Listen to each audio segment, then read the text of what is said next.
Welcome to the Vintage Ballers Podcast. I'm your host, Brad Coreno, and on today's episode, we welcome Ben Lyons to the show. Ben is an entertainment reporter and sportscaster where he's hosted shows such as The Daily 10, been a correspondent on Good Morning America, and is a regular commentator on ESPN. So without further ado, please welcome Ben Lyons. Your grandfather and your father obviously are both in the industry as far as reporting, and I think one was a journalist, correct? Yeah, my grandfather, Leonard Lyons, wrote for the New York Post 6 days a week for 40 years. He wrote over 12,000 columns, rented a typewriter at one point, and was the eyes and ears for generations of fans of culture and arts and movies. And he was an ultimate, journalist and pounded the pavement, finding stories and anecdotes every single night. His rounds are legendary in our family. And it's remarkable that I feel this great, deep spiritual connection to him while never meeting him in real life. But I feel like I know him from not only the 12,000 columns he wrote, but the stories my dad tells me, and then from certain actors who all three of us over the years have had the pleasure of doing interviews and having conversations with. So I look at kind of culture today, media today, through the lens of, oh, would my grandfather have thought that was interesting? Or I wonder if he would have been friends with that actor, so it's nice to have his presence with me, even though media has changed so much. So that's interesting. You never met him. When did he pass away, if you don't mind me asking? I was born in 81, so it was a few years before that. I know, in the late 70s. And my dad, obviously, that was his hero. Like all of us, for many of us, we're lucky enough to have our hero actually be our father. And my dad is convinced, though, that his life was probably shortened on some level because he lived some very nocturnal existence. He would go out to nightclubs and to plays and to ball games and things in the evening, and was always out and about, hustling, running around, and he would sleep during the day. So kind of having those vampire hours caught up with him after a while of, like I said, 6 days a week for 40 years was a true grinder and a workhorse. And you said 12,000 articles? Yeah. And it was, a daily column that, again, this is no podcast over Zoom like you and I are doing, no Stephen A. Smith with hot takes on sports, no Twitter, no Twitch, no TikTok, none of this, right? Different time. There were 8 daily newspapers, I think, at one point in New York City. And he had a column that, was a way for him to, bring audiences that were interested in learning what was happening in all of these legendary night spots like Toots Shor's and Sardi's and 21 Club and all these legendary spots in New York. He was kind of eyes and ears, but he did it in a way that ingratiated himself to the stars and to the artists and to the politicians and leaders and thought leaders of the day in a way where he really ingratiated himself, became dear family friends with these people. And that sort of changed a little bit over the years, obviously due to limits of technology, and just also the idea that fame feels so fleeting now. Back then, if you were famous, you were iconic. Like you earned your stripes, you earned your seat at the table. It wasn't just, flash in the pan stuff. So a lot of differences in culture and how it was documented, but definitely feel his spirit. And again, 12,000 columns, pretty remarkable. It's incredible. And I can kind of relate to what you're saying, Ben, as far as my great grandfather was the council clerk of Cleveland for many years. And this is back when a council clerk had a lot of power. So 40s, 50s, 60s. And he knew, Art Modell, who owned the Browns back then. I mean, he knew a lot of the bigwigs in town. So it was like growing up, I remember hearing stories about him and he knew Joe DiMaggio. I have a picture with him and Joe DiMaggio together. So it's one of those things where I never really got to know him. By the time I was, 6, 7 years old, he had Alzheimer's and didn't know what was going on. So, and then my actual grandpa, much like yours, passed away right when I was born. So I never got to know him. And they always say you're a lot like those two. And I wish I could have gotten to know them in their prime, but so I can kind of feel, especially my great grandpa, I feel his spirit sometimes, that you feel like, okay, just my personality and how I connect with different people. That's what he did as a politician. And he was a pretty genuine guy. So he wasn't a typical politician where he's just wheeling and dealing. He actually cared about people. And, so I get that sense of what you're saying. No, that's amazing. And I'm sure there are times that you feel their spirit with you. And I know you're an Ohio guy, so I don't know how your feelings are about Kyrie Irving, but that's something that I've I'll, been t- loving him talking about, is this connecting to our ancestors and to those that came before us. I'll tell you I'm what, all in on what Kyrie's preaching. with Kyrie, it's funny. Like here, I personally, I love Kyrie just because of what he did here. And, he hit the biggest shot in the history of any of the sports teams here. So I think most Clevelanders, and I can't speak for everybody, there's always going to be some who are bitter and angry, but because Kyrie left kind of on a bitter note in a sense, it wasn't the best way to leave, but, you know, I don't know, when you win a championship in Cleveland, especially, as 52-year drought, Ben, it was tough. I mean, I'm 37. So I was a little kid during the fumble and the drive and the shot and all that. And I remember like how devastating it was. And then I grew up with watching 2 Game 7 World Series extra inning Oh, losses against the oh, Marlins and Cubs. I mean, brutal, oh. brutal. As the Browns, that whole story. Hadn't, the Yeah. first year we made the playoffs in almost 20 years. So when LeBron came back and Kyrie hit that shot, we came back 3-1. It was, I've never seen anything like it here before. I mean, people were just, I was actually an hour outside the city and people are blowing off fireworks, running down the street. I mean, it was insane. So it It's, was people who haven't had the pleasure of being, either live in that part of the country or having family in that part of the country don't truly understand how sports are just so intertwined with culture and memories and society there, and family, and just every aspect of life are touched by big time sports there. It's a huge part of the community, obviously.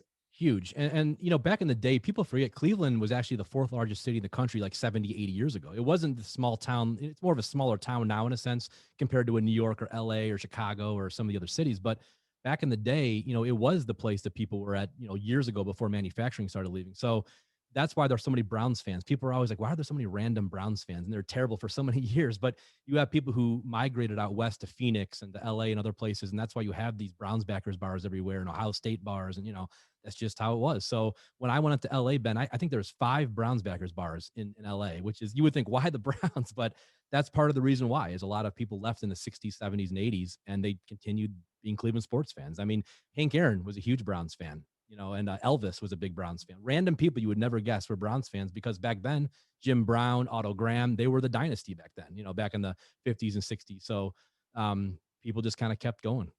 You mentioned Jim Brown. One of the first things my father did as he embarked on his career as a journalist covering culture, and he would settle mostly on film as he went on his way. But when he was really young, he was one of the first people to write about Jim Brown or interview Jim Brown for a newspaper in New Jersey when he was making the decision to leave football and go pursue a career in the movies. And they remained friendly throughout his time when he was No making kidding. stuff. Yeah. That's a heck of an interview right there. I mean, Yeah, not a bad way to get started. My Oh. first interview I ever did on air was a set visit before the show premiered. So they were still shooting season 1 of this little cable show with a comedian from Ohio, Dave Chappelle. It was called No the way. Chappelle Show. So I did like a 45-minute set visit with Dave and Neil Brennan, just walking around. This is again 2002, 3. So it was a little different, obviously. I'll tell you what, Chappelle show, that, I mean, when I was in college then, and I've never seen anything quite like that as far as how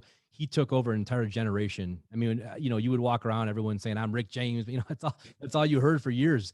And it's only 2 seasons. I mean, it's incredible the impact that he had. And Neil Brennan, the writer, I mean, I watched a couple of his stand-ups. I mean, he's another story, is a genius in my opinion. But him and Dave, and then of course, all the different people they had on there with, Charlie Murphy, and it was just brilliant. And I remember Joe Rogan talked about it. I think he was on the first ever episode, I believe. Really? Yeah, he said he was walking down the street. I think it was in New York actually, and he said that it was either not Chappelle. Somebody came up to him from the show and said, "Hey, Joe, we're doing this show, Chappelle show, and we're gonna have this Fear Factor segment where where Dave acts like he's the crackhead, and he comes on and does all the funny things."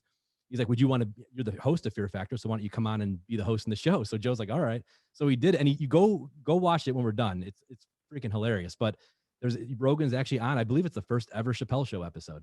It's crazy as you get older and you do this long enough, you see people's careers go this way, that way. You take on a game show, you take on a podcast, you take on a thing. And that's something I've always admired in people the ability to kind of reinvent themselves, take on new challenges, not be put in a box. It's really hard to do as you find your way. Like I said, there's something admirable and honorable about what my grandfather did of doing the same thing for 40 years and really grinding it out. And there are a lot of people that take that approach. But then there's also this kind of idea of going where the wind blows you and taking on different things. And there's something beautiful in that journey as well. It's funny when I put a picture of you up saying you're going to be on the show on my personal Facebook page, and one of my friends right away, she's like, "Out for you." Yeah. Right away, she's like, "Oh, I remember him on the Daily 10." She knew exactly who you were, and then of course my other two buddies knew you from ESPN. So completely different areas of your career that people knew you from. I always feel bad for whoever, like whenever I'm tweeting, because I'm like, I know there's some Twilight fan out there who's like, I don't care about RJ Barrett, I just don't care. And then there's some Nick fan who's like, why is he tweeting about these weird documentaries at Sundance? But I don't know. It makes sense to me. So that's cool to hear that you got some positive response on Facebook. That's nice. Yeah. Oh yeah. They knew. Gee, that's cool. I was laughing because I forgot about the Daily 10, and we'll go over that in a little bit, but I forgot about some of the stuff you did early on MTV and all that. So, when you growing up in New York, what was it like? I mean, it's the Mecca of the world, really. For you and being in entertainment, was it something that you just naturally were drawn to because of your grandfather and your dad, or was it something that didn't hit you till later on? Well, sports and entertainment have always been at the center of my life. I've been very fortunate, not only with a grandfather on my father's side, but my grandfather on my mother's side. Frank Crocker is a member of the United States Soccer Hall of Fame. He was a police officer in Chicago, but also played in semi-pro leagues and worked as an equipment manager and was a real champion of the game. So I grew up where sports and film were at the center of our family dynamic and our family, foundation in a lot of ways.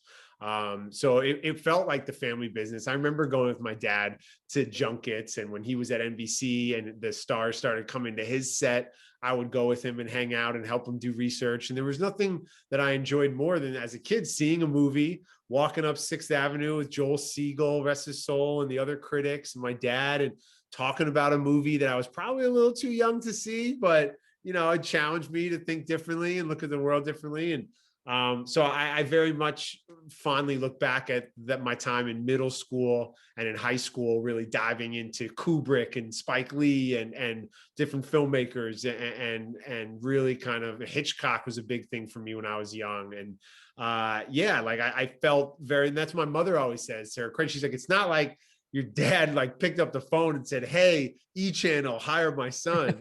But it was that when I was around a star or an actor, I had to go interview somebody, I didn't freak out. I didn't lose my mind. I didn't lose my cool. I was able to have a conversation, talk on TV like you and me. So I think I credit that to my dad just growing me up, growing up, going to screenings and stuff. It wasn't like this crazy, unattainable thing like it is to so many people, which is totally understandable. I felt like it was right there in front of me. I just had to get in the pool and swim. And that's an interesting point you made, because a lot of people don't grow up in where you grew up, number one, and with who you were surrounded with, and that influence. So people who grew up, let's say in the country, for example, don't really, even big cities are a big deal. To go to a city like Cleveland is a big deal to some people. So when you grow up in the Mecca of entertainment and you're around that, and you just kind of, like you said, you get used to it after a while, and it's not as, not that I'm sure that there's certain celebrities you met that you're like, oh wow, that's so and so. But at the same time, when I interviewed Ian Ziering, Steve Sanders, are you kidding me? Beverly Hills 90210 DVD release season 1. I lost my shit. I'll forever lose it with that. Are you kidding me? Now, Benner, I saw somewhere that you started your own production company when you were like, what, 19? When we were first living in New York on our own, I was producing music videos. I was managing hip hop artists. A buddy of mine we started making these different videos for artists like Black Moon, Smith & Wesson, Tony Touch, Wordsworth. I had my mother do the catering on a Bone Thugs and Harmony video. Really? Yeah, I was diving into trying to touch the culture any way I could, and took on odd jobs of everything from producing and editing and filming and holding the boom mic on interviews to filling in for people on things. Just when you're at that age and you're living in New York, it's all right there. You just got to, again, get off the couch and jump in and find your way. And I always applaud people who didn't grow up having a sort of an understanding of the business or an understanding that it is attainable. They're able to bring such a different perspective. And I think that's what's so amazing about film and entertainment, especially like sports in a lot of ways. It's a collection of all these different life experiences and backgrounds that make something truly unique. So I can lean into having an industry background, someone who's not from that background, they're bringing their energy to a project. And it's that collaboration that I found in those early days in New York with producing music videos for no money and everybody working together. Like that spirit I've tried to hold on to as I've, continued on my way. Now, going back to that era of your life, let's first with hip hop. Who are some of your favorite hip hop, rap, R&B artists, of all time? Well, I grew up in New York City in the 90s. So Biggie, Jay-Z, and Nas, my whole trinity. I love The Lox. I love Mobb Deep. I love Tribe. I love Wu-Tang. I'm a huge Wu-Tang fan. Yep. Shout out to the RZA, who's a staple in Hollywood for years now. I'm a huge hip hop nerd. I DJ'd in high school, collected mixtapes, made mixtapes, had records. DJ'd when I first moved to LA. It was one of my first things that I would do just to make some extra money. And I still love the culture, but I don't stay up on it as I once did. There was a moment of like 3 or 4 years ago when I was catching myself at like 3, 4 in the morning on some website trying to find new music. Like, okay, we've chased it down the rabbit hole as far as we can go. So yeah, I'm a 90s New York City hip hop kid, 100%. I mean, I'm the same way. Like as far as just like, I grew up here in Cleveland, so Bone Thugs was huge when I grew up, and they did songs with Easy, with Pac, with Biggie, with everybody really. So I mean, hip hop. Bone Thugs and Harmony budget we did was not like Crossroads and East 1999. This was years later, which was the reason why my mother drove them to set in our family minivan, which I'm proud of, and also look back with a little bit horrified on that I allowed myself to put her in that situation. Everybody's cool. But it was it's a song called Hip Hop Baby. It's with it's like Busy and Lazy Bone on it. And that was that was a lot of fun. I really enjoyed hip hop videos in 2001, 2, 3. They started to lower their budgets drastically from the Dave Meyers, Missy Elliott, Hype Williams, crazy bloated budgets. And you saw MTV kind of move off of music programming and more towards reality shows. Jersey Shore was coming in the hills and things like that. And the internet wasn't quite, and mobile wasn't quite streaming videos of high quality just yet. So it was kind of like this interesting time in hip hop music video production where you could be resourceful, you could shoot digitally, you could shoot on the cheap, but there weren't as many outlets for it. Now it's like you got the best of both worlds. You can get it out quickly into everybody at a scale and do it for a cost and at a quality. So, it's interesting to see that medium kind of evolve and change since I was doing it. That is. And we grew up in the culture of Napster and that whole thing. I mean, when we were younger, it was cassette tapes and CDs. And then it went from, we were really the generation that went through that change to everything being digital and the illegal downloading. And, I think everyone in our generation did their share back then. And it was just coming back around to now having all these streaming services and ways to kind of discover new music that so much of hip hop at that time too, as a fan, it was just a hunt. It was just a chase, trying to find a Clue tape, trying to find a Cannabis freestyle, going down to weird spots throughout the city in the back of weird bodegas and stores and trying to find tapes. And that was always an adventure. So there's like a sense of pride that you had something, or you stayed up late and taped, Stretch and Bobbito, or you taped Flex and you heard it and you got it. Like that was, there was like some ownership. Now the kids just find it in their phone and listen to whatever you want. My nephews, and for me, I'm out of the loop when it comes to some of the new rappers and new hip hop guys. I know some of the names, but I couldn't tell you half their songs. Like if it was 10, 15 years ago, I knew everybody. If it was 25 years ago, every single person I knew, or at least it's a life, man. It's a beautiful thing. Billy Joel had that song, We Didn't Start the Fire. Like my dad knew all the names. I just knew the words. I didn't know who they were. And he used that as like a teaching moment, It's true. It is true. And it's funny with my nephews now, because they're all into hip hop, and it's just funny having them, they'll play songs. Uncle Brad, I want you to hear this song. I'm like, okay. And they're pretty good. I mean, I like them, but I'm more of an old school 80s, 90s, early 2000s hip hop guy. So I'm set in my ways when it comes to that. Oh man, the fact that that's old school, that's crazy. Isn't that That's crazy? crazy I know. feeling, It's kind bro. of scary. That's I was crazy. playing some Bone Thugs and so I think some, God, was it early Eminem and something else for them? And I mean, they didn't know this stuff. Bone Thugs, who's Bone Thugs? I'm like, wow. Like, can you imagine not knowing, Yeah. who those guys That's are? why But it's wild. Like right before COVID, when people were still going out, and you'd be out at a party and you hear some record, and I'd lean over to my wife and be like, this record's 15 years old. So this record's 10 years old. And you're like, whoa, I wouldn't think that, but no, it's crazy. It's just how fast time goes and how things change so quickly. I mean, within 5 or 10 years, it's like it's a whole different generation. So yeah. So moving on, Ben, let's go earlier in your career after you had the production company. How did you transition into working for MTV and on E and all of that? Like, how did you get into that?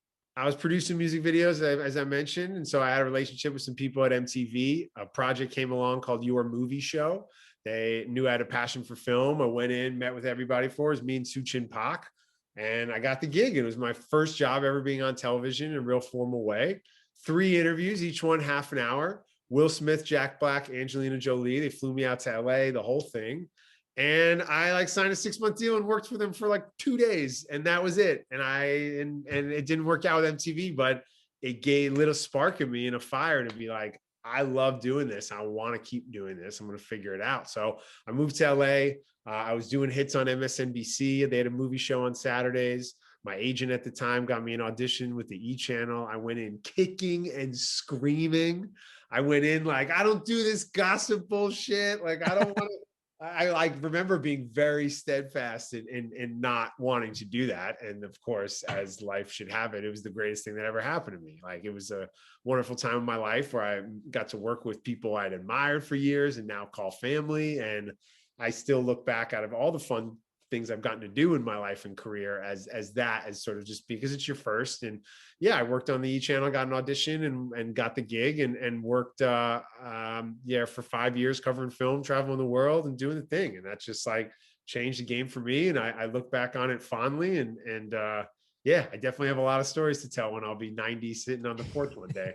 Out of all the different celebrities you've met and the people you've interacted with, Ben, give me 2 or 3 that just blew you away. That you're like, this person's cool as hell. I was very lucky. I got to go on set for a lot of the Harry Potter movies. I think I was on set for like 5, 6, and 7. And so then to see them grow up during that time period, but they were probably like 14, 15, maybe Tom was like 17, Tom Felton. And then to see how mature they were, professional, how they interacted with the crew when we would do interviews, fans when they would do the big Leicester Square premieres, and then to kind of like see them get older now. And Tom Felton's a dear friend of mine, and I'm so proud of him and all the amazing stuff he's done since Potter. And to see that, like, that was definitely one where I was like, wow, these kids, they grew up in the spotlight. They grew up with all the, hype and hoopla. And we here in America, we know the story of child stars gone awry. Yep. So to see those kids, especially the 4 of them, really kind of stay on the straight and narrow for the most part, it's pretty impressive when I look back on it and how crazy all the attention must have been for them. That's incredible. I mean, the fact that just your story about Chappelle show and then now Harry Potter, I mean, you're going to forever be intertwined with those. And then, always have those memories. And those are legendary. Harry Potter and Chappelle show alone are I mean, in our generation, as legendary as you get.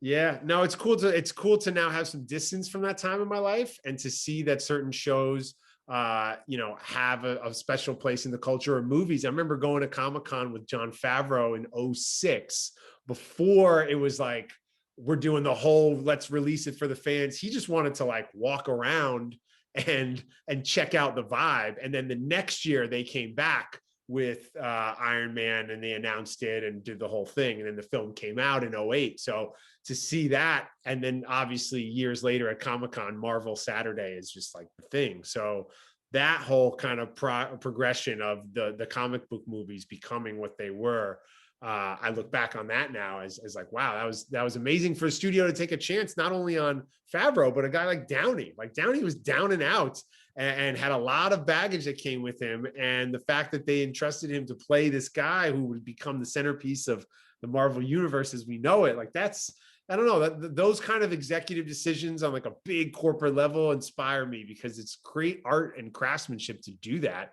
and foresight and belief in people. And again, we talked about earlier, thinking outside the box, the fact that someone saw Favreau do, like Zathura and Elf and was like, that's the guy, he should do Iron Man. Like that means you're really connecting with somebody as an artist and believing different sides to them. And so I don't know, that's another one I kind of look back on as like, and then there's like the Twilight phenomenon, which was just crazy town and nuts, and just a wild explosion of media and fame and youth, and just a wild experience. I mean, you look back, like, is there any one experience you've had on set or anywhere that you look back and like that one day or that one moment was, pretty awesome, or like the highlight of what I've done so far? I mean, there's a lot. I'm very grateful, man. I've gotten to do some fun stuff, and I'm always trying to find new ways to kind of champion other people and find ways to support them. And I'll never forget, I'd seen Precious at Sundance, so I'd been pretty early on it and had done stuff with the cast throughout the process. And the Oscars, they had me backstage as the official Twitter correspondent. This is like early days of social. And the writer, Jeffrey Fletcher, won the Oscar, and he just came off the stage and just like fell in my arms weeping. And I just remember being like, whoa, this is an amazing moment in someone's life. And to be able to share that with them on some level, when you see those people backstage at those award shows, and they're the most talented and dynamic and incredible people, and they're just overwhelmed or really just physically just moved for deep emotion and lose their cool, like that to me is always like, I don't know, I think that's super special, and you get to see that stuff. That's what it's all about. And just to hear that moment right there backstage, I think that's what everyone wants to hear. I mean, we don't see that part of it, obviously. So you see the speech and then they go away. But like, I think I to see remember the Matt raw Damon emotion. walking off the stage and being like, Clooney was talking shit the whole time. He was heckling me in the front row. He was introducing like best documentary or something. Yeah. Wait, so who'd you say that was? Matt Damon. Oh, Matt Damon, really? Oh, that's yeah, funny. like another one for me, man. I grew up, me and my buddy going to the batting cages, putting on tracksuits and talking with Boston accents. Like Good Will Hunting was my hit, and I still love that movie and holds a special place in my heart. My dad being such a Red Sox fan, and the fact I've gotten to do a lot of stuff with that guy over the years has been pretty cool too. It's funny. I watched that in the beginning of quarantine, and I hadn't seen it in years, and I was like, I forgot how great of a freaking movie that was. Like, it's a perfect movie. It's got everything. It's got romance, comedy. It's got this beautiful relationship with Robin Williams and Matt Damon. Like, it's just a tremendous movie. Yeah, I love that film.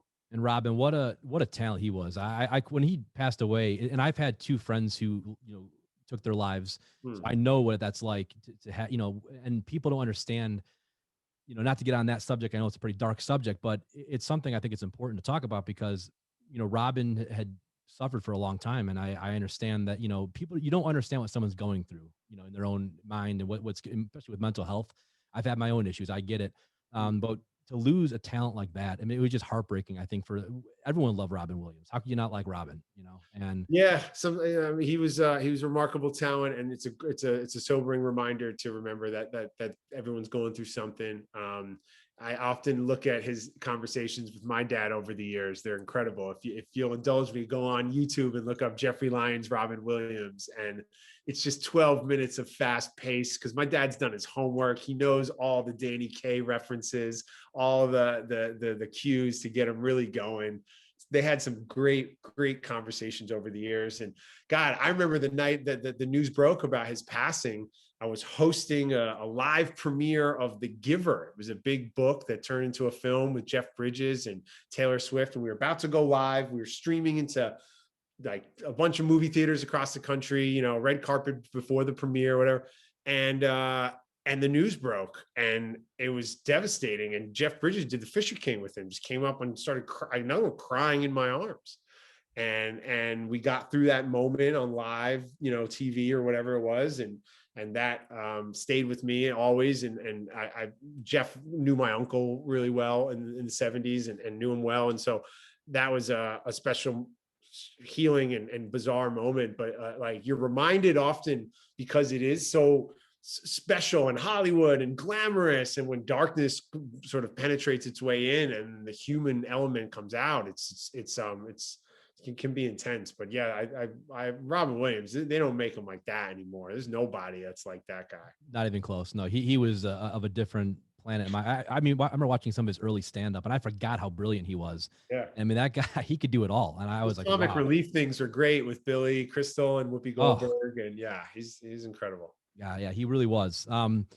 Let's transition a little bit here. I appreciate you doing your Inside the Actor studio with me and your homework. And if anybody's still listening at this point who's not related to me, thank you for tagging along with us here. No, I think people appreciate the background of all this and what you've done in your career so far and who you've gotten to connect with. And I think it's a really interesting story because, again, not many people go the path that you went, Ben. I mean, you've had, not only are you intertwined with sports, but you also have the broadcasting and the reporting background, and then you have the Hollywood background, you have the hip hop background. It's a pretty unique mix of things you do. It's tough to put together a traditional resume though and be like, all right, I covered the Avatar premiere in London. What does that mean? Does that get me a job? Like, I don't know. I mean, I think with your resume and your background and the different people you've connected with and what you've done, there isn't anything you couldn't do at this point because you're still young too. It's not like you're 70. I mean, you got the pep talk, coach. Let's go. Man, actually, it's funny. I'm getting my life coaching degree, so yeah, I like it. No, I feel very fortunate that as someone who grew up in television, I have kind of a nerdy eye for the production of television. Like, I'm interested in how they do the Super Bowl pregame show for 4 hours and kill time, and how they do the different setups and the moves and all just like the nuts and bolts of making TV. So I've been very lucky that I've gotten to work with everyone from Diane Sawyer and Barbara Walters and my dad, and get to work with him, which is really special. And, I've been on SportsCenter and touched all these kind of seminal American TV moments. I'm very, very grateful and look back on it with great pride too. And Good Morning America, correct? Yeah, I was on a live hit with Chris Cuomo once, and the IFB just went out. Really? And oh my God, he was on Wall Street. I'm sitting there with Diane Sawyer, and I'm doing the tag out of the piece, and then go to Cuomo, and I'm just deer in headlights. And I didn't know what else to do other than like, she even, oh, my IFB went out. Yep. Thanks, Chris. Yeah, I couldn't. My God, what a leap of faith that was. It had to be. Lost it, bro. But I remember with Diane Sawyer, they were like, you got to prepare. And then she was amazing. She would just throw all the notes out the window and just talk. And it didn't matter. A pro's pro. Yep. Okay, I want to get back to your youth, but I want to talk sports for a second. So we always, I post a lot of 90s Knicks on my page. Yeah. And I get a ton of hits from people. What a time to be alive, man. Yeah. And like, that is one of the most, especially not just in New York, but anywhere. I mean, I have a lot of fans who comment, put, Anthony Mason, put Maurice Starks, Ewing, whoever. So when you grew up with that team, let's take us back to your favorite players in that team. And how many games you go to a year? And I want to go through the Rocket series as well, because that was a legendary series. So anytime you got tickets to a Knick game, it was a treat. Like, it was tough. There is a hot ticket, expensive. So certain people's dads had, or families, had season tickets. So you occasionally get a call up from somebody in school. Every once in a while, my dad would get a hookup from someone, but it was not like I was going to 20 games a year, 25 games a year. No way. Like, it was a special occasion to get Knicks tickets. And Patrick Ewing's on the dream team, man. People forget, like, Patrick Ewing is an all-timer and was one of the 50 greatest players during when that class was introduced, and was just a dominant force in the NBA for a long time. But, there's two real 90s Knicks teams. There's the John Starks, Oakley, that Machinacea, and then years later when it's, Marcus Camby and Allen Houston and Latrell Sprewell, and that has its own vibe and energy, which was like the first time I was going out, watching the games, a little older, where, in high school. Chris Childs, one of my favorite players of all time. He was on the show before. He was? Yeah, he was on here. Yep. Oh, I got to go back. Love Chris. His son's going to come on too. Great guy. Dude, he just started following me on Instagram. I lost it. I started weeping. I was texting all my friends. I got to tell him that. He was my dude. Oh, I love Chris Childs. Made all NBA second interview team, which is an impressive accomplishment. Childs did? Yeah. They're giving out all interview teams. Interview teams. Yeah, no, it's like the vibe in the city, because don't forget too, New York being, as you know, this in Cleveland, it's a cold weather town. So there's an energy in the city in the springtime anyway. People have been hibernating. People put on a few. They're outside running. They're outside drinking. Like, oh, wait. And now the Knicks are in the Eastern Conference Finals too. Like, it's just on. So it's sad, man. It's crazy. I was talking to somebody today. Today's the 9-year anniversary of Lakers and Jeremy Lin at the Garden, which I was lucky enough to go to. It was one of the great highlights of my sporting life. But Melo's 10-year anniversary, I think, this week of the trade, and they've won one playoff series since. And yeah, people don't understand. They've reclaimed the spot from the Indians and the Browns. And the Cubs and the Red Sox and the Clippers as like the joke of American sports. I always say the current Knicks are what really at the same time with the Browns were the Browns of the NBA for, the last 20 years. And the Browns finally turning it around. But the Knicks, it's like, I don't understand, because when I grew up in the 80s and 90s, I mean, you guys that was one of the, that was one of the teams, not only in the NBA, but all of sports. Everyone knew Oakman and Ewing and Starks and all those guys. I mean, that was, and the rivalry with Chicago and Indiana and the famous Spike Lee and Reggie Miller. And we all know the stories, Jordan. I mean, the Knicks were involved in some of the greatest series of all time. And to have the last 20 years go how it went, I mean, that has to be devastating as a Knicks fan. It's insane. And what's the worst is when they dress it up like it's supposed to be good. And then it's just anything but. Like, truly. And just, basic basketball stuff, just from following your account, right? And being a fan of what you guys post. I know that not to trade a first-round pick for Andrea Bargnani. Like, I know that. And I also know, like, don't also just throw in Steve Novak just because. Mm-hmm. Like little things. Don't amnesty Chauncey Billups, amnesty Amari Stoudemire when you have that out. There's a reason why other professional athletes don't bathe in wine. He's the only one. These things. You're a smart guy. So nowhere to go but up. But I got to be honest, man, my father gives me faith. Being the consummate New Yorker that he is a diehard, lifelong Boston Red Sox fan.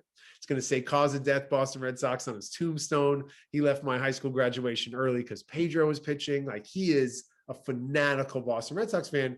And now he's got 4 World Series to his name. Yes. I never thought in my lifetime I would ever say that. And the fact that happened means that, in the words of Kevin Garnett, anything is possible. And I feel like the Knicks could just get one in my lifetime. That's all I want. So if they ever got more than that, I mean, that's the universe and timeline that I don't even know exists. I'll tell you what, but I think, and this is me just saying this, but as a Browns fan, I always knew they'd eventually get good. It's just bound to happen at some point. I mean, you can't keep that bad for so long. I don't know. I don't know if many Cleveland fans had that same. No, they didn't, and they would make fun of me every year. Trust me, I was ripped on. Oh, you're a dumbass. You don't know. You're gonna. I was like, wait. At some point, even blind luck, you're gonna get the right coach. You're gonna get the. So with the Knicks, I feel like at some point you're gonna. Who knows? It could be in the next couple of years, but you're going to hit on some draft picks and they're going to pan out and then you're going to get a big free agent to come there. It's going to happen at some point. It's New York. It's the Mecca. It's not like you guys are going to have problems bringing someone there if you have a nice young team, but it's just a matter, like you said, they've made so many awful moves. And I look back and just head scratchers of what are they doing? And then the whole Oakley incident, that was ugly. I mean, that was just, I feel bad for, it's like, man, right before the pandemic hit, Spike Lee got kicked out the Garden. Like, that was rock bottom. Like, that was awful. It's and Spike. It was week before the pandemic, it was the story of the NBA that they're kicking out Spike Lee. So yeah, just when you think it's rock bottom, they find new ways to go even deeper. But I believe in RJ Barrett so much, man. I really do. The kid doesn't turn 21 for another 5 months. I often say he's like Natalie Portman in The Professional. Like, you just see the talent. He's just like a child prodigy ready to just become a huge star. And I think, they do things like change his coach rookie year. Melo had 5 coaches in 7 years in New York. Like, let's get let's set these guys up for success. And I feel like this new group led by Leon Rose is maybe doing that. Nobody wants nerdy X's and O's Knicks front office talk. Nobody wants to talk Obi Toppin's Cavs but me, so we can It's funny, like in Cleveland, we're obviously going through the rebuild too, but I feel we're on the same page as the Knicks right now. We have Sexton, we have some nice young players here. We just traded for Jarrett Allen, but we're kind of in that same place where LeBron left and was rock bottom, obviously, right away. And it's like, now we have our championships. That's the different part, is that we got that championship. So I'll always be happy for that. And if we were terrible the rest of my watching the Cavs, I'd be okay. We got that title. You're But good. but Cash out. the greedy part of me, I'm like, I kind of want to see them back in the playoffs soon. And I don't want to see Kevin Love get out of there. Kevin Love needs to he move on needs from he does. Cleveland. He You needs guys them. need to Yeah. go And get some stuff. we love K Love, but at the same time, I mean, it's time for I think both sides to move on. And they, he's not really contributing. I mean, he's hurt all the time, and he did what he did years ago and help us win that championship. But I think for both parties, I like to see him go to a contender somewhere where maybe he can come off the bench. And then, he has a huge, I think he's making 27 million, so it's going to be tough to move him. But we'll see how that pans out. But I feel like the Cavs and Knicks are kind of on that same trajectory right now. And you guys have some nice young players. I mean, there's but you guys are still paying Joakim Noah, so there you go. We still got like a year or two of Joakim, and I know he's not too popular in Cleveland. So no, he's not. No, it was funny. We beat them in 15 when LeBron first came back, and man, people here were just ripping Joakim. I felt bad for him actually. It was pretty bad, but he went to a school called Poly Prep, which is one of our big rivals in high school basketball. And I was very grateful that I was a senior when he was in 8th grade. So I didn't get a chance to play against him, but I heard like stories where he would go for 30 rebounds and 2 points, like just cause, or he'd say, "Oh, I'm not going to shoot today." And he'd have 10 blocks and 15 boards. And yeah, he was a special player back then. People forget, Ben, at Florida, how talented that team was with Horford and Brewer and those guys. And they were, one of the all-time teams. It's one of the all-time college teams. A dynasty, really. I mean, they went back-to-back championships, and and people forget about that team. But Al Horford, Brewer, there's 3 or 4 guys there that were just incredible. But Noah was, the leader of that team. So I give him his due. And he's still getting checks from the New York Knicks somehow. Still getting checks. 2 more years of stretch in Noah. Well, maybe 1 more year. I don't know. Now, who do you see right now in the current NBA? I mean, obviously the Lakers are the head of the pack just with LeBron. He just gets better and better, it seems like. He's incredible. But do you see anybody competing with them this year to take them? I mean, you see New Jersey or Brooklyn, being able to get to the finals and give them a matchup, or do you think it's going to be Lakers all day? The Lakers look unstoppable right now, but my heart lies with who I call the team-in-law, the Utah Jazz. My wife's from Utah, so I watch a lot of Utah Jazz basketball. I have now for 7 years, and they're a special group. Last night, they got another big win at home. Donovan's playing out of his face. They can stay healthy. Like they're for real. They get Conley back. Like I like Utah a lot. They've been knocking on the door for the last couple of years. But other than that, it feels like it's the Lakers and everybody else. Even Milwaukee, to an extent, doesn't feel as threatening as they had in the past. I'm a huge Jason Tatum fan. I think the Celtics are tremendous, but unfortunately, Kemba looks to have regressed, and they're a little light up front. They miss that like beefy Jared Sullinger, like big baby kind of guy for them. Patrick Perkins, Kevin Bass kind of guy. Forgot about Bass. Right, and who always did a good job on Melo. But then, but the league's in a great spot, man. I think Miami's a sleeping giant. I think they'll wake up and get it going. Brooklyn is going to figure it out once everybody gets healthy and plays together. But it just goes to show you, man, that, it can change so quickly. Like we can sit here in February and be like, oh, the Lakers have this, no doubt. And then you're like, all right, well, what if AD goes down? Now what? Or what if they make a trade and Kevin Love goes to the Clippers? Like what? Okay, where are we at? So that's just so much fun about the league right now. And maybe in that sort of handshake deal with the devil, you lose some of the 90s Knicks rivalries. You don't have the Heat Knicks, Heat Bulls, Heat, Pistons. Like you don't have the Knicks Pistons. You don't have these rivalries like you did back then. You hit it right in the head. One thing I was going to say is that I still watch the NBA. Always will. I love it. I just love basketball. But the one thing about our era when we grew up was it just seemed to be these heated, like you said, the Heat, the Pacers, the Knicks, the Bulls. I mean, those are brutal rivalries. I mean, just, and then of course the bad boys and Bulls back in the day, Lakers, Celtics. I mean, there were some great rivalries. And even you guys, maybe it wasn't a rivalry, but that one, you guys met the Rockets in the finals. That was one of the best finals I've ever seen. Won 7 games, Olajuwon versus Ewing. You just, I feel like you don't see as much of that anymore. You still have, now the Cavs Warriors in 16 was great, but the rest of it was just, when Durant went there, it was over. You weren't going to beat those guys. Now it's unfortunate. The NBA finals are really a war of attrition. I mean, you look at last year, the Heat had a bunch of games where they had guys out. The year before that, obviously the series was defined by injury. It's happened historically. Michael Thompson swears that if James Worthy didn't break his foot, they'd beat him in 91. There's definitely moments throughout NBA history where key guys go down at key moments, but it really feels like now more than ever, okay, can we just get to May and June healthy? And if you do, then you got a shot. That 99 Knicks finals run, the last one, and I talked to Chris Childs about this, and we went through every series. So what was your favorite moment of that? Obviously, you had the LJ 4-point play. You had so many great moments, but Yeah. I thought that team, if healthy, because Chris even says with Ewing, obviously, Robinson and Dunk were bad boys. Those are two Hall of Famers right there. But he said if we would have had a healthy Pat and a couple other guys, I think that were injured, it could have been much more of a series. And they still took them to 5. They won a game. And I remember watching Game 5 against Miami when Allen Houston hit the runner at a golf club called Sleepy Hollow up in upstate New York, which is a very swaggy golf course if you're a golfer. And just being too young to be there as like a guest and being in the clubhouse, just losing my shit. It was definitely a moment. And then, of course, Indiana. I think out of all those rivalries, obviously the Bulls was from sort of the first go around, and the Heat, but beating Indiana was just always special. And there was such a small town, like the Bulls and Knicks, both big cities. Miami, big city. That whole small town thing with Indiana and the history of basketball there mixed in with the city's game, the Mecca, world's most famous. Like that's just a Molotov cocktail. So I always love that rivalry for sure.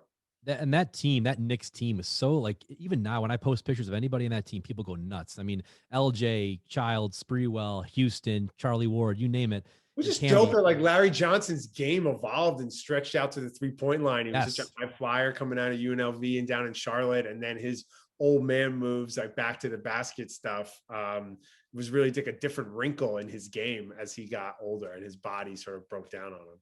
It was even Sprewell. I mean, he was still amazing back then, but he wasn't really as much of a high flyer. He did, but he kind of evolved a little bit. Allen Houston was kind of an unknown before he came in New York and in Detroit. What's crazy is that they went through this run of Mark Jackson, Rod Strickland, Maurice Cheeks, Derek Harper even was a solid point Greg guard. Anthony, 94, And then it's like the best point guard really for a significant period of time was also the best quarterback in the city. Like Charlie Ward doesn't get talked enough for being a 2-sport athlete, Heisman Trophy winner, starting point guard on the Knicks, going to the finals. Like that's a real deal athlete. Real deal athlete. And I was just telling my nephew about him because I posted him last week and he's like, this guy played football. And I said, yeah, I mean, this guy was the Heisman Trophy winner. And I remember they played Notre Dame back then. It was Florida State, Notre Dame was like the big rivalry back then.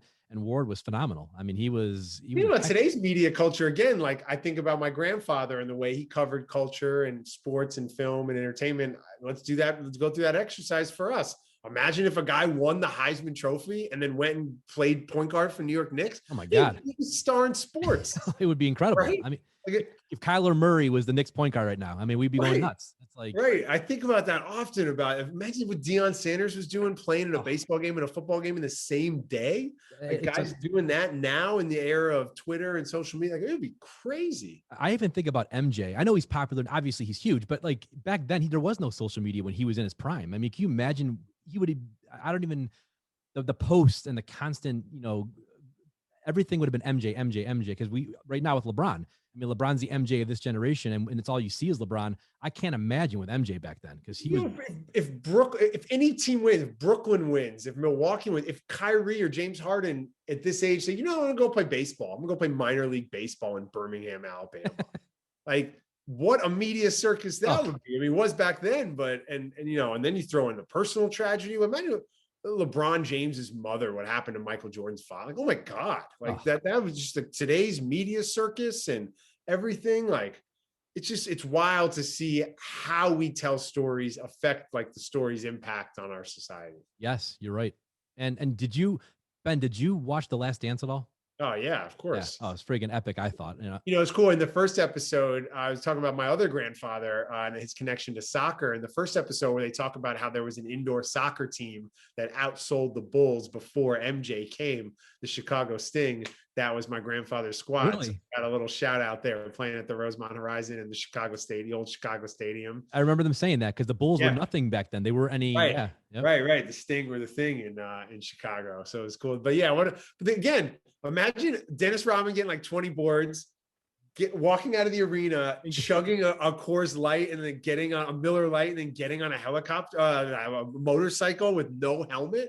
Like what? It would be, and then going to WWF or WWE, whatever. It's like it was just a circus back then, and because there's no social media, it was a big story, but it wasn't like it would have been today, where it would have been nonstop and it would have been crazy. But like, it's funny looking back at that whole era, and we just for me, it was Sports Center. I would turn on Sports Center to try to figure out what was going on. Well, Otherwise, that's the thing, right? So you would get on Sports Center the 3 or 4 or 5 curated, selected highlights. Now, if LaMelo Ball makes a bounce pass, my Twitter feed is on fire. Like it's just, everything is getting shared and sent around, whether it's the mundane or the insane.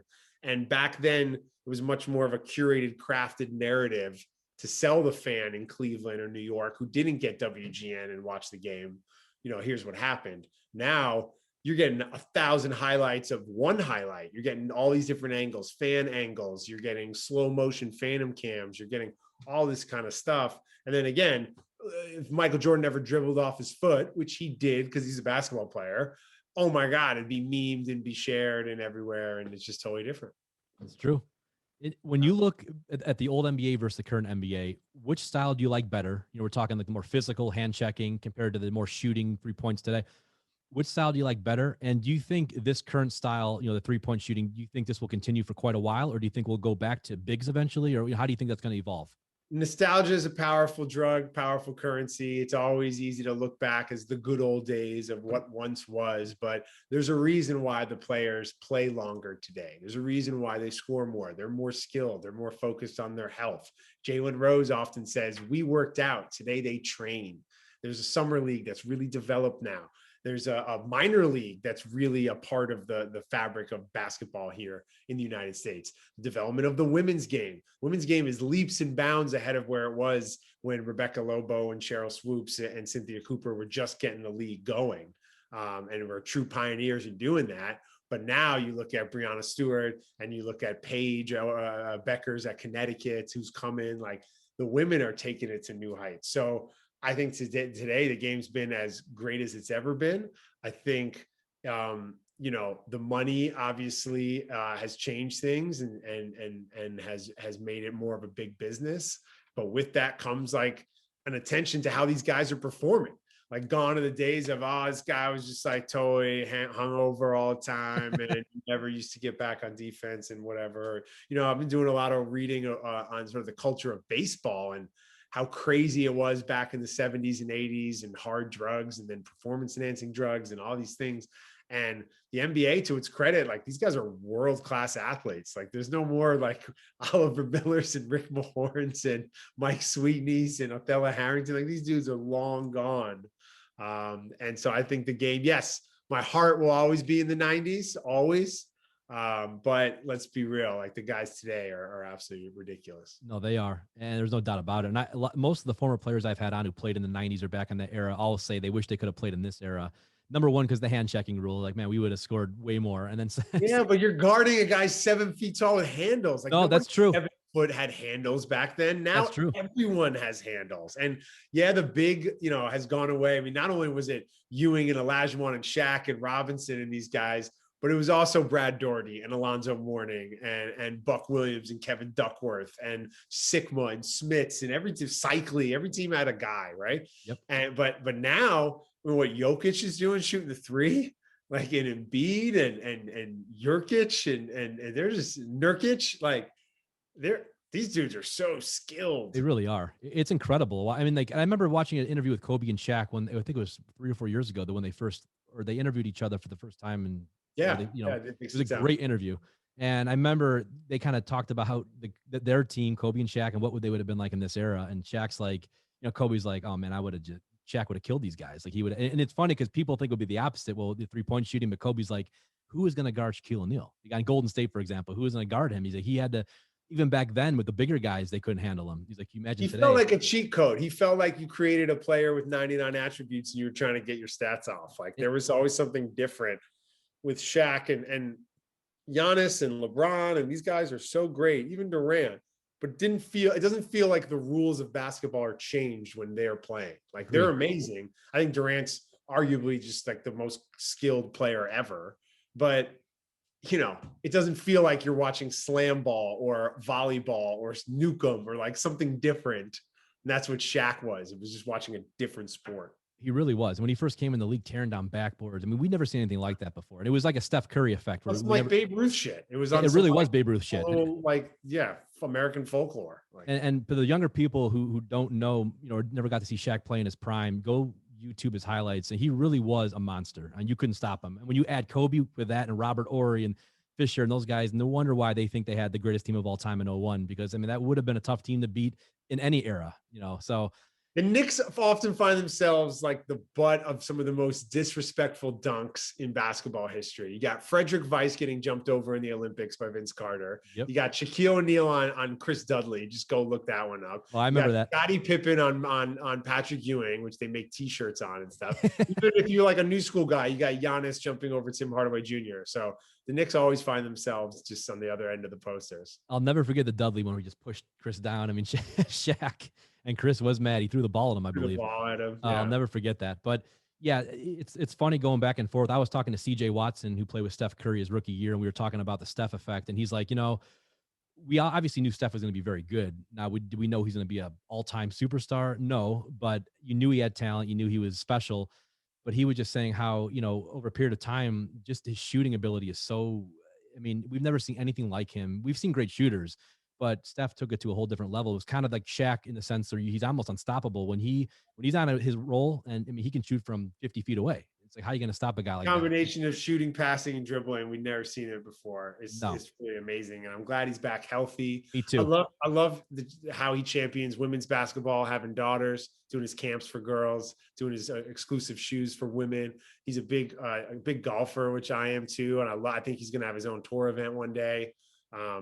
Yeah, it's ridiculous, the stuff he does. It's really remarkable. It is. And we faced him 4 times in the finals here in Cleveland. So I got to see him up close and personal. We all did. But I obviously I didn't like him during those years for obvious reasons, but looking back at it now, I can appreciate how incredible he is. And he was, and him and Clay together, you can make a real strong argument. Those are the 2 greatest shooters of all time, pure shooters. I mean, they're that good. And, or at least drives my dad nuts though with the mouth guard all the time. I was sitting watching the game the other night, and he's like, "Put the mouth guard in. It's disgusting. It's disgusting." I remember when he threw it here in Cleveland in Game 6 when we beat him. Everyone loved it here. But Steph and I was really upset when I saw Clay got hurt. I wanted to see what they could do against LeBron and the Lakers, because I thought that'd be a very interesting series with a healthy Clay, Steph, Draymond, and Wiggins and those guys. I thought they would give them a run for their money, because that team, when they're healthy, they're still pretty darn good.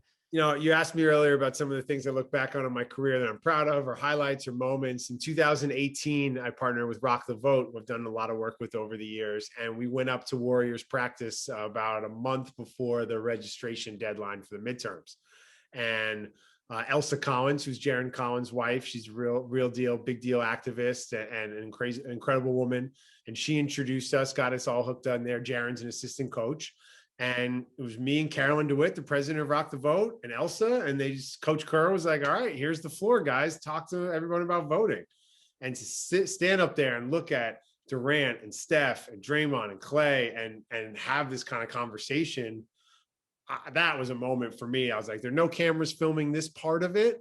We're going to shoot our content later. And we did a PSA and all the things. And to the Warriors' credit, it wasn't just about the players. They brought in the marketing staff, the coaching staff. We registered over 75 people in the building that day. They set up booths at Oracle and registered thousands of fans. Like, you see why winning starts at the top, and it's organizational. And just to have that conversation with those guys at like the height of their powers was something really special for me.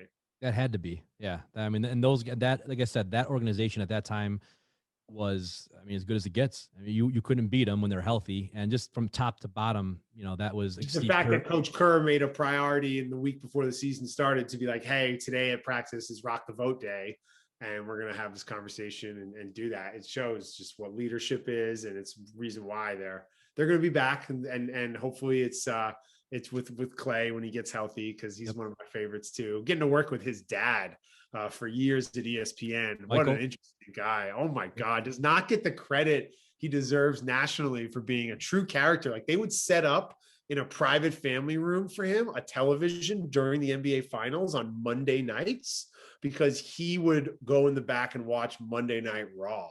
Like, really? He loves the WWE so much. He's like, I can't miss it, even when my son's like in the conference final. I never knew that. Oh my God. Yes, a fascinating human being. Like, yeah, I love Michael Thompson. They always cut to the Curry family, and that's great. And they always talk about Dell, but like Michael needs some national shine.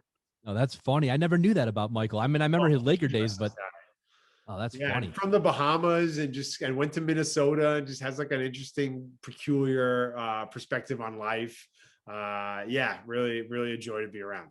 Well, I know Kevin Love and Clay played on the same baseball team when they were younger, which I find interesting. And then they're friends, obviously. And then what was the other connection? There's a lot of connections. Steve Kerr played in Arizona with Kenny Lofton, who played with Indian center fielder.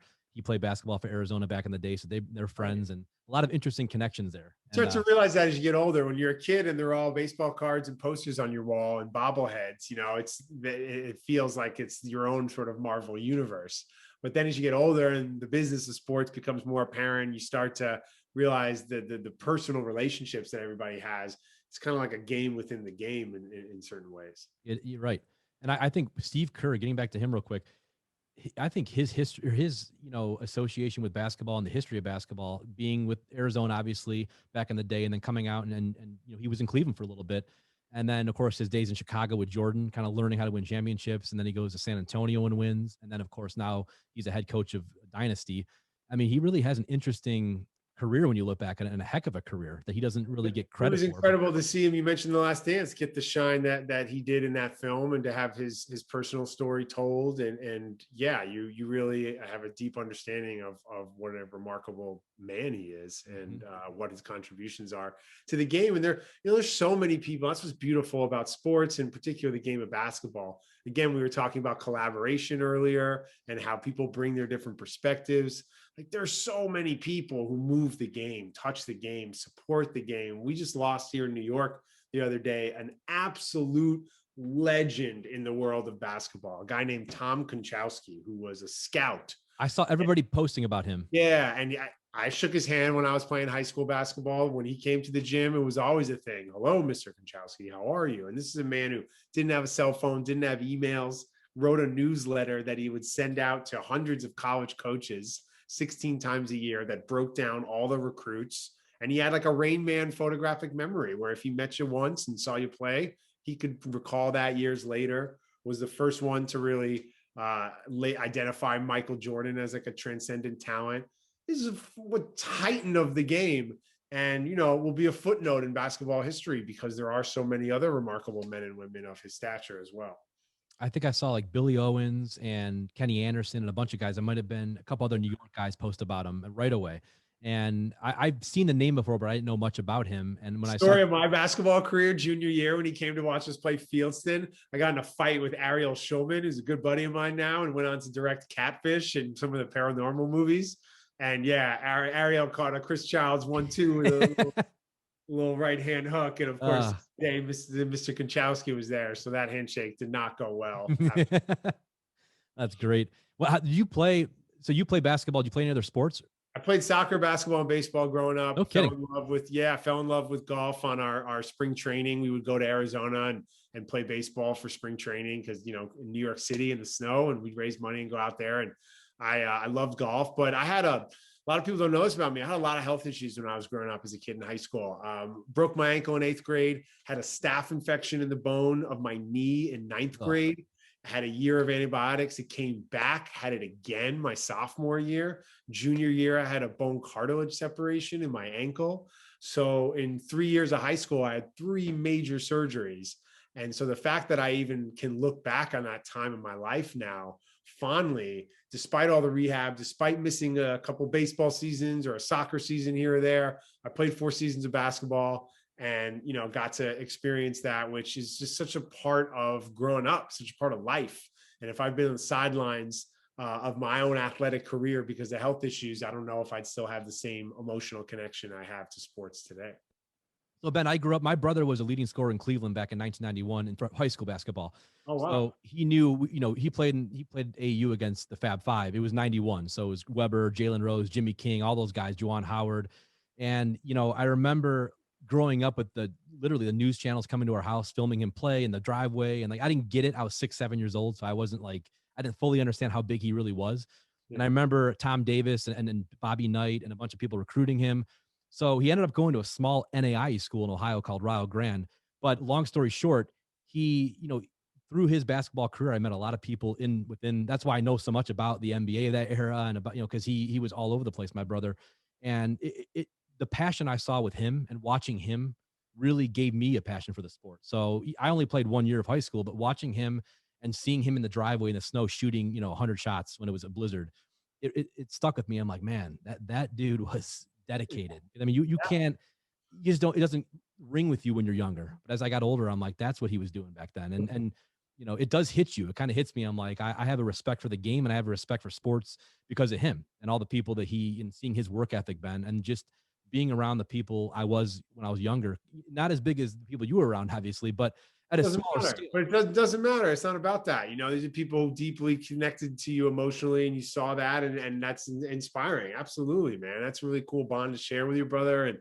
And you probably didn't, like you said, understand the work ethic until after the fact. Mm-mm. And to say, wow, this dude, on Friday night when everybody else was out, he was out in the yard putting in that work, and that's amazing. I went to a rival high school, and I was 10 years younger, 9 years younger than my brother, 10.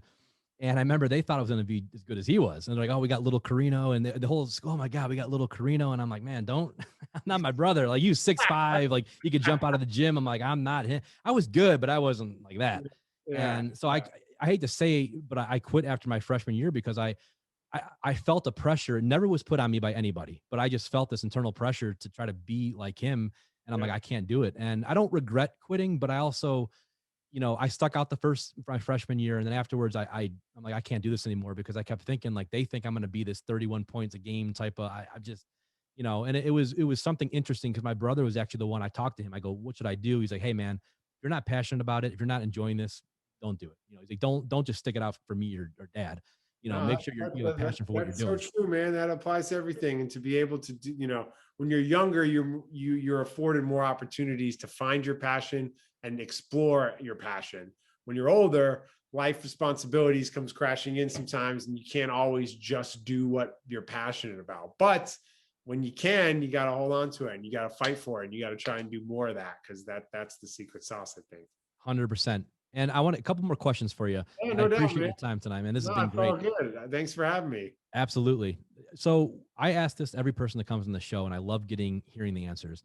Okay. When you look back 30, 40 years from now, okay, and you're sitting, on a yacht somewhere, and you're enjoying yourself, and you're like, all the younger generation at that point, 50 years younger than you, is looking, who's Ben Lyons? What do you want them to know about your legacy? Wow, that's a heavy question, man. I often find that so many people, and it seems like men in particular, are so driven by legacy of how they'll be remembered, and doing things so they can be able to say, yes, I did that. And I don't know if that necessarily is what drives me. I know that what fills me up is when I know in my heart that I'm doing what I should be doing, when I'm on set collaborating with people, when I'm supporting a friend's project, when I'm attending a film festival and seeing a great new movie and then talking about it with the filmmaker, like that. I know that voice when it speaks back to me. So what that legacy translates into, I have no idea how I'll be interpreted. For people who know me, I'd like to think that they look at me as someone they can lean on, and supportive and engaged and present in their lives as much as I am stuck in my own timeline. But when you kind of live your life for other people, you end up not living your life at all. So I just want to go out there and and try and follow that inner voice where I could say, hey man, this is dope. I get to come on and make a new friend and talk sports with you and do your show. Great. This is what I should be doing. And if I can keep following that, then hopefully the end result is something that, will have supported the dreams of a lot of other people and not just my own. I think that's awesome. I mean, and the fact that you kind of incorporate other people and saying, doing the right thing by them, or at least trying to be present for them. I mean, look, when I'm doing an interview, or when I was covering film more extensively, or even working with the NBA, it's like, why are you doing this? Well, you're doing this so the audience at home can connect to that person you're interviewing, so they can connect to basketball culture with something they love, and they're getting new information or new insight. Like, oftentimes people go through the motions of this stuff, and you got to kind of circle back and say, well, why are we doing this? Well, I'm here to serve as a conduit the way my grandfather was, who, people didn't have access. Now access is easier to come by. So my access isn't my gift. It's maybe more my insight or my opinion or my willing to say, hey, I know everyone over Christmas is talking about Wonder Woman, but like, hey, there's this smaller movie called Minari you should also check out. I played it Sunday. So like, I love doing that. I love finding the smaller things and kind of being early and blowing a little bit on the flame and watching them kind of grow. And do you, in your, I guess in your personal life, do you look at like when you're working the different jobs you've worked and kind of doing what you do, does it just feel right to you? Like it fits your personal style, or have you been in like, I'm trying, like in my own life, like I just know when something feels right. It's just intuitive. It's like this, like doing these interviews just feels right to me. Like you were saying, earlier in your career, how long did it take you to figure that out? Where you're like, okay, now I know myself. I'm still figuring out. Sometimes you realize after the fact, but honestly, I am reminded now, having some perspective and having some time under my belt from doing this, that you're in it for the long haul. Like it's a career. You get very lost in the sauce and caught up in whatever job or show you're doing and think it's the big deal. You mentioned at the top of the show, the Daily 10, which I still hold a special place in my heart. We did over 1,000 episodes on 5 days a week for 5 or 6 years, sent me all over the world. That show's been off the air for like 10 years, so things have cycles and you take on new challenges in this Hollywood and sports hustle. Look at Steve Nash. He's a player for his whole career, an MVP, a 2-time MVP. He's got to take on a new challenge. Now he's a coach. Who knows what 10 years down the road is for that guy? Is he going to be an owner? Is he going to be on TV? Is he going to still coach? You're just always kind of moving forward. And I try to find things now that get me as excited as the thing that I first did back in, 05 and 06 when I was really getting started. And my last question for you is, what are you up to nowadays? And is this making any sense? Am I talking like in circles? No, not at all. Because I'm in the same bad fortune cookies. No, because I feel the same exact way you do. I'm someone who tries to intuitively find out, where do I want to go with my life? It's not easy because that's why I moved to Cali, came back, and then I might move away again someday. I'm life, man. Life isn't like a grocery store list that you just check off and then at the end of the day you have everything you need to make a meal. Like sometimes you gotta improvise and go in the woods and find some rosemary, or I don't know. You gotta switch it up.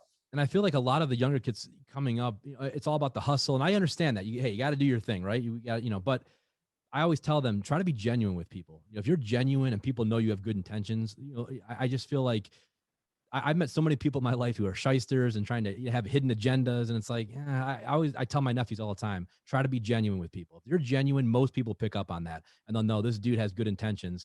And I think when you're doing something you're passionate about, people pick up on that right away. They know, like, this guy's passionate for. A lot of people get shark eyes in Hollywood where they kind of like look around at a party, right? They're looking around for somebody bigger, better, more important. So if you can be locked in and present and genuine, then that's all you can offer, and let the chips fall where they do. 100%. 100%. So, again, man, I appreciate you coming on, and, I would love to do this again sometime. We could talk. Man, I appreciate it. Yeah. And keep up the good work on the account, man. 90s NBA. Again, you just do it for fun. You love it. Love it. Good stuff. And it connects you to the world. And it's really cool. So it brings a smile to my face anytime I see it pop on my timeline. So, well, I'm glad you like it. Cause again, I love it, man. It's something I love to do. And again, appreciate you coming on and sharing your story.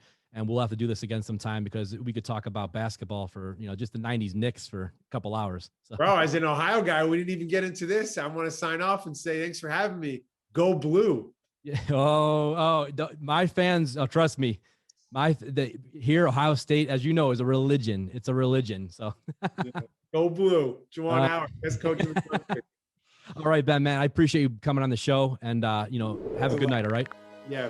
Best of luck. Thanks for having me, bro. Thanks, man. All right. Bye.